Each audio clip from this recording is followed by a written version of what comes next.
আসসালামু আলাইকুম। আশা করি আল্লাহর রহমতে আপনারা সবাই ভালো আছেন। আজ আমি আপনাদের সাথে আমার খামারের একটি কঠিন সময়ের অভিজ্ঞতা এবং তা শেয়ার করব। আমার ২৮ দিনে বয়সে সোনালী সুপার হাইব্রিড মুরগিগুলো হঠাৎ কামড়া রোগে আক্রান্ত হয়। মাত্র কিছু সময়ের ব্যবধানে আমার ১১টি মুরগি মারা যায়।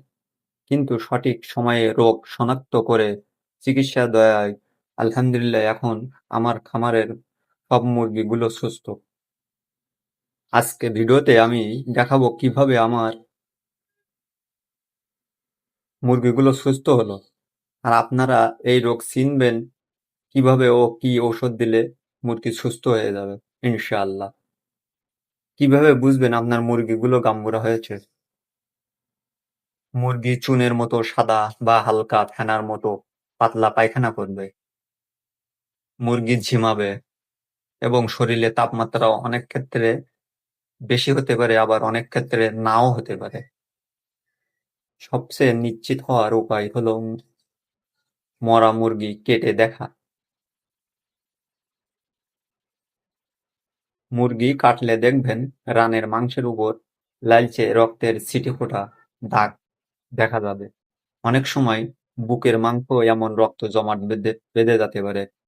যদি রানে বা বুকে না থাকে তবে রানের নিচে অংশে অবশ্যই রক্তবিন্দু বা লালচে ভাব লক্ষ্য করবে। রোগ ধরার পরে ২ দিন ঔষধ খাওয়ানোর পরেই মুরগিগুলো সুস্থ হয়ে গেছে।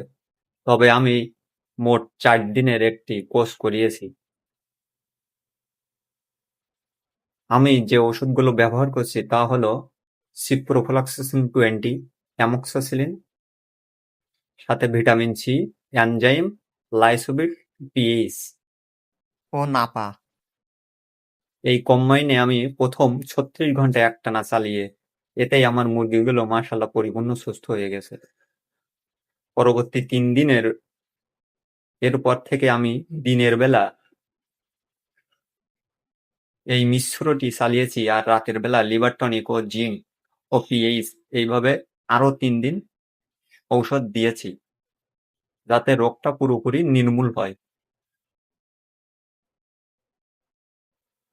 ঔষধের পাশাপাশি একটি গুরুত্বপূর্ণ কাজ আমি করেছি, তা হলো বায়োসিকিউরিটি। আমি দিনে অন্তত একবার পুরোপুরি খামারের ভিতর দিয়ে বাইরে দিয়ে জীবাণুনাশক স্প্রে করেছি।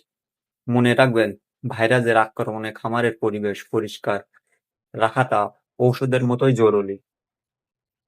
আলহামদুলিল্লাহ এখন আমার খামারে আর একটাও মুরগি অসুস্থ নেই। সঠিকভাবে রোগ নির্ণয় করতে পারলে লস হওয়ার হাত থেকে খামার বাঁচানো সম্ভব। আমার এই অভিজ্ঞতার ভিডিওটি যদি আপনাদের উপকারে আসে তবে একটি লাইক দেবেন এবং অন্য খামারি ভাইদের সাথে শেয়ার করবেন। আপনাদের কোনো প্রশ্ন থাকলে কমেন্টে জানাবেন। সবাই আমার জন্য দোয়া করবেন, আমার খামারের জন্য দোয়া করবেন। আজকে এই পর্যন্তই। আসসালামু আলাইকুম। আপনাদের মাঝে র্যাগিং এর বিষয়ে ছোট্ট একটি ভিডিও নিয়ে আসলাম। এই যে দেখেন, র্যাগিং মেশিন দিয়ে আমরা লিডার নাড়াচ্ছি। এই দেখেন, জাস্ট এ মাথা থেকে ও মাথা চালাই গেলেই হবে। এই দেখেন, একদম হাতে নাতে দেখেন। এই যে দেখেন,